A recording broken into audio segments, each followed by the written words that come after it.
রাধে রাধে বন্ধুগণ, সমগ্র শ্রীমদ্ ভগবদ্ গীতা শুনতে সঙ্গে থাকুন। আজ শ্রীমদ্ ভগবদ্ গীতার তৃতীয় অধ্যায় কর্মযোগ, শ্লোক 11। দেবান ভাবয়তানেন তে দেবা ভাবয়ন্তু ব পরম্পরং ভাবায়ন্ত শ্রেয় পরম বামপথ।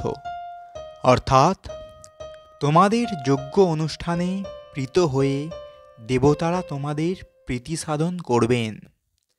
এইভাবে পরস্পরের প্রীতি সম্পাদন করার মাধ্যমে তোমরা পরম মঙ্গল লাভ করবে। এর তাৎপর্য, ভগবান জড় জগতের দেখাশোনার ভার ন্যস্ত করেছেন বিভিন্ন দেবদেবীর উপর। এই জড় জগতে প্রতিটি জীবের জীবন ধারণের জন্য আলো, বাতাস, জল আদির প্রয়োজনীয়তা অপরিহার্য। ভগবান তাই এই সমস্ত অকাতরে দান করেছেন এবং এই সমস্ত বিভিন্ন শক্তির তত্ত্বাবধান করার ভার তিনি দিয়েছেন বিভিন্ন দেবদেবীর উপর, যারা হচ্ছেন তার দেহের বিভিন্ন অংশস্বরূপ। এই সমস্ত দেবদেবীর প্রসন্নতা ও অপ্রসন্নতা নির্ভর করে মানুষের যজ্ঞ অনুষ্ঠান করার উপর।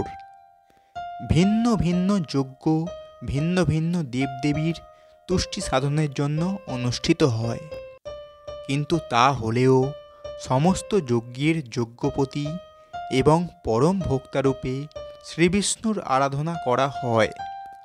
শ্রীমদ্ ভগবদ্গীতাতেও বলা হয়েছে যে শ্রীকৃষ্ণ স্বয়ং সমস্ত যজ্ঞের ভোক্তা। ভোক্তারং যজ্ঞত পামাস। অর্থাৎ, তাই তিনি যজ্ঞপতির চরম তুষ্টবিধান করাই হচ্ছে সমস্ত যজ্ঞের প্রধান উদ্দেশ্য।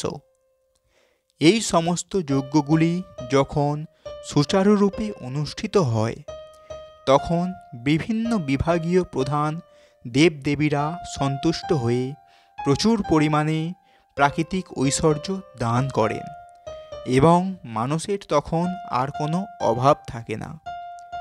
এভাবে যজ্ঞ অনুষ্ঠান করলে ধন ঐশ্বর্য লাভ হয় ঠিকই, কিন্তু এই লাভগুলি যজ্ঞের মুখ্য উদ্দেশ্য নয়।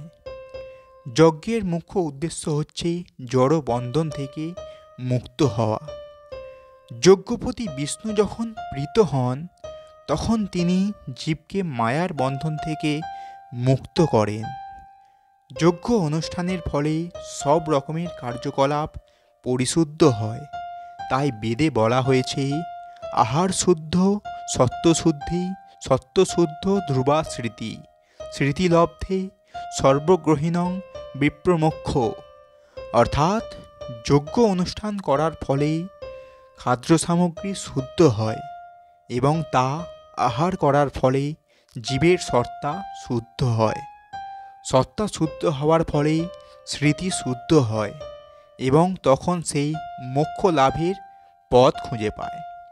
এভাবে জীবের চেতনা কলুষমুক্ত হয়ে কৃষ্ণ ভাবনার পথে অগ্রসর হয়।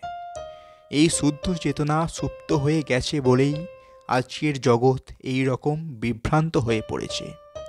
তো বন্ধুগণ, এটাই ছিল শ্রীমদ্ ভগবদ্গীতার কর্মযোগের শ্লোক 11। এরকম সম্পূর্ণ ভগবদ্গীতা এবং বাংলা অনুবাদ শুনতেই সঙ্গে থাকুন এবং চ্যানেলটি সাবস্ক্রাইব করুন। রাধে রাধে।